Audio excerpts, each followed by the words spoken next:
이 중국 전기차 회사들의 한국 시장 공략이 거세지고 있습니다. 단순 수출을 넘어 국내에서 직접 생산을 하려는 움직임도 나타나고 있는데요. 이미 전기버스 시장은 절반 이상 중국 전기차가 점유하고 있습니다. 국내 완성차 업체들이 점유하고 있는 이 승용차 시장에도 변화가 예상되는데요. 권순우 기자와 함께 자세한 내용 알아보도록 하겠습니다. 먼저 중국 전기차가 우리나라에 얼마나 들여오는지 이게 아직 감이 잘 안 잡혀서요. 실제 수치가 어느 정도입니까? 사실 이렇게 많이 들어오진 않아서 인식하지 못하는 건 맞는 것 같습니다. 그러니까 중국 같은 경우는 아시다시피 전 세계 최대의 전기차 시장입니다. 연간 지난해 125만 대가 판매됐는데 이는 전 세계 판매량의 절반이 넘습니다. 그 전기차 회사만 해도 무려 478개에 달하고 있습니다. 예.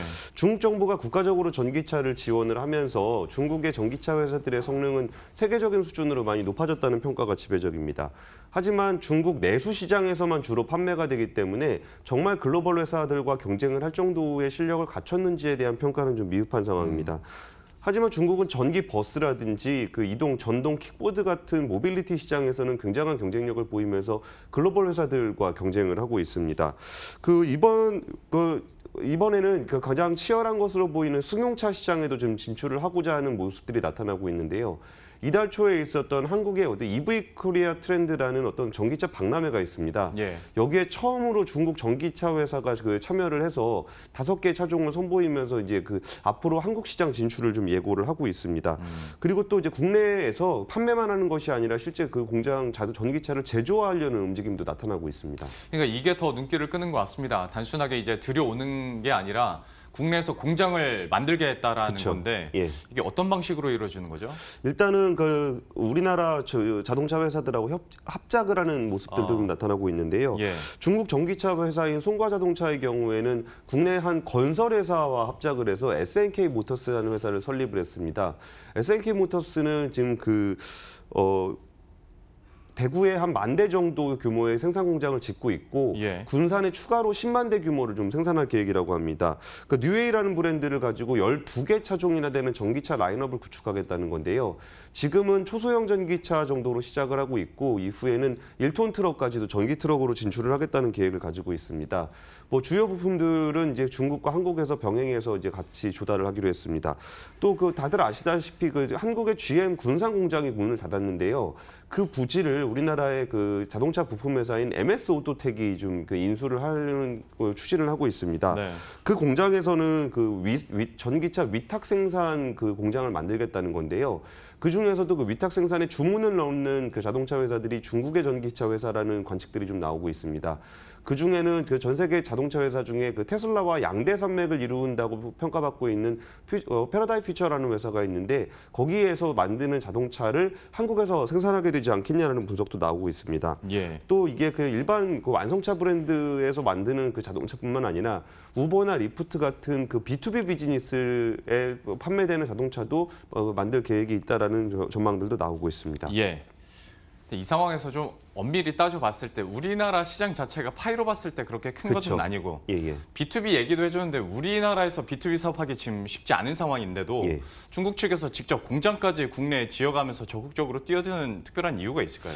이야기를 들어보면 좀 어느 정도 납득이 좀 되실 수 있을 것 같은데요. 예. 먼저 이제 보조금 이슈가 있습니다. 네. 전기차는 원가가 비싸기 때문에 보조금이 좀 필수적인데 2020년부터 중국은 보조금을 폐지를 했습니다.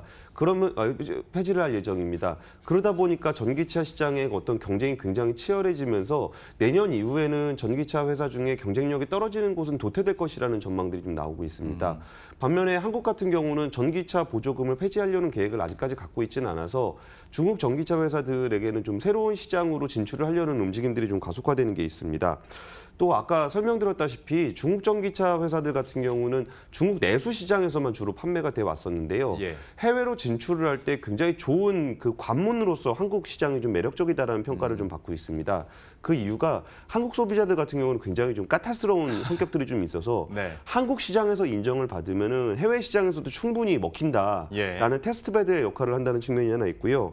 그리고 또 한국은 또 전 세계적으로 드물 정도로 자유무역 협정이 굉장히 많이 맺어져 있습니다. 예. 그래서 한국에서 제조를 해서 수출을 하게 되면은 관세를 좀 절감을 할 수 있는 효과가 있고요. 또 하나는 메이드 인 차이나보다는 메이드 인 코리아가 오히려 좀 브랜드 파워를 높일 수 있는데 좀 도움이 된다는 판단도 있다라고 합니다. 저 그 생각은 못 해봤습니다. 중국 기업이 만들어도 여기서 공장 세워지면 메이드 인 코리아가 되는 거네요. 예, 아무래도 볼보 자동차 같은 경우에도 메이드 인 스웨덴으로 나오는 차가 메이드 인 예. 차이나로 나오는 차보다 더 인정을 좀 받는 것처럼 그러겠죠. 똑같은 중국 전기차 회사더라도 메이드 인 코리아라 그러면은 우리나라가 좀 완성차 업체가 5개나 있잖아요. 네. 그래서 부품 생태계가 굉장히 잘 돼 있기 때문에 메이드 인 코리아 제품은 아무래도 조금 더 경쟁력이 있을 수 있습니다. 참 이렇게 들어보니까 이해가 가는 측면이 있습니다. 그러면 한번 다시 정리를 해보도록 하죠. 중국 기업들이 한국에 이렇게 적극적으로 진출하는 장점도 들어보긴 했습니다만 단점도 분명히 있을 거란 말이죠. 그러니까 이제 한국 시장에 좀 어떤 그 영향을 미칠까 이런 부분들인데요. 예. 아무래도 제조 공장이 만들어지면은 아까 군산 공장 폐지해서 일자리가 없어진 상황에서 중국 전기차 회사가 와서 제조 공장을 만든다고 하면은 일자리 창출 측면에서는 분명히 좀 도움이 좀 되는 것 같습니다. 그리고 이제 국내에는 배터리 3사가 이제 세계적인 수준으로 갖춰져 있기 때문에 이런 데서 그 우리나라 배터리 업체들도 중국 전기차에다가 좀 납품할 수 있는 기회들도 좀 생기는 것 같고요. 단점으로 본다면은 전기차의 핵심 부품들을 이제 중국에서 가져오거나 하면은 우리나라 그 일자리들이 단순 조립 공정에 그친다라는 좀 문제는 있습니다. 또 하나 걱정되는 거는 중국 자동차 회사들이 이제 그 판매처를 따로 갖고 있지 않잖아요. 대리점이라든지 이런 부분들을. 예. 그럼 이제 온라인 판매 등으로 좀 주력할 가능성이 좀 있는데 그럴 경우에 그럼 국내에서 이제 판매 대리점들을 가지고 있는 그런 인프라 비용을 쓰고 있는 국내 업체들이 가성비 측면에서 안 그래도 좀 밀리는데 판매단에서까지 좀 밀릴 수도 있는 거 아니냐라는 우려가 좀 나오고 있습니다. 그러면 이거는 마지막으로 한번 전망을 해볼 일이긴 한데 이거는 지극히 개인적인 의견이긴 합니다만 예. 우리나라에서 만들어진다고 해도 우리나라 입장에서 봤을 때는 그 차는 메이드 인 차이나 느낌이 많이 나기도 하고 예. 그리고 아직 전기차에 대한 인프라나 뭐 보조금이 있다 하더라도 좀 불편함이 있는 게 사실이거든요. 예. 중국 회사들이 우리나라에 와서 적극적으로 활동을 펼친다고 해서 전기차가 좀 얼마나 팔릴 수 있을까요? 사실 그 품질 면에서 한국 자동차 수준을 중국이 많이 따라잡았다고는 하지만 네. 그렇게까지 경쟁력이 높다고 보기는 좀 어려울 것 같아요.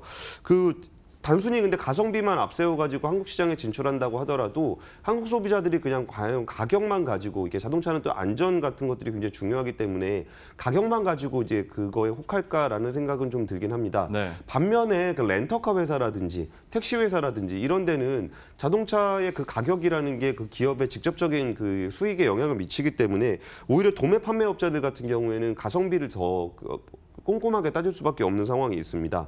우선 버스만 보더라도 버스 같은 경우는 국내에 공급되는 전기 버스가 작년에 한 140대 정도 공급이 됐는데 그중에 중국산 전기 버스가 62대, 그러니까 거의 절반 가까이 판매가 됐거든요. 그러네요. 그러니까 중국 전기 버스가 2016년만 하더라도 한 대도 안 팔렸었는데 무려 2년 만에 우리나라 시장의 절반을 잠식한 상황이 됐습니다. 예. 국내 전기 판매 1위는 현대차로 54대를 판매하고 현대차 전기 버스가 많이 팔린다는 건 어느 정도는 좀 인식을 하고 있잖아요. 네. 그런데 2위, 3위, 4위가 모두 중국 전기 버스인 겁니다. 네. 그리고 이제 국내의 업체 중소기업이었던 에디슨 모터스 같은 경우는 2017년에 52대를 팔았었는데 지난해는 15대로 급감을 했습니다. 네. 그러니까 이 시장이 지금 전기차가 아직 틈새 시장이긴 하지만 이 가성비를 앞세운 중국 전기차 시장의 어떤 틈새 공략이 단순하게 그냥 뭐 우리나라 시장에 그 시험해보기 위해 거쳐가는 거라고만 보기에는 변화의 양상들이 좀 나타나고 있는 것 같습니다. 알겠습니다. 지금까지 권순우 기자와 함께했습니다. 잘 들었습니다. 감사합니다.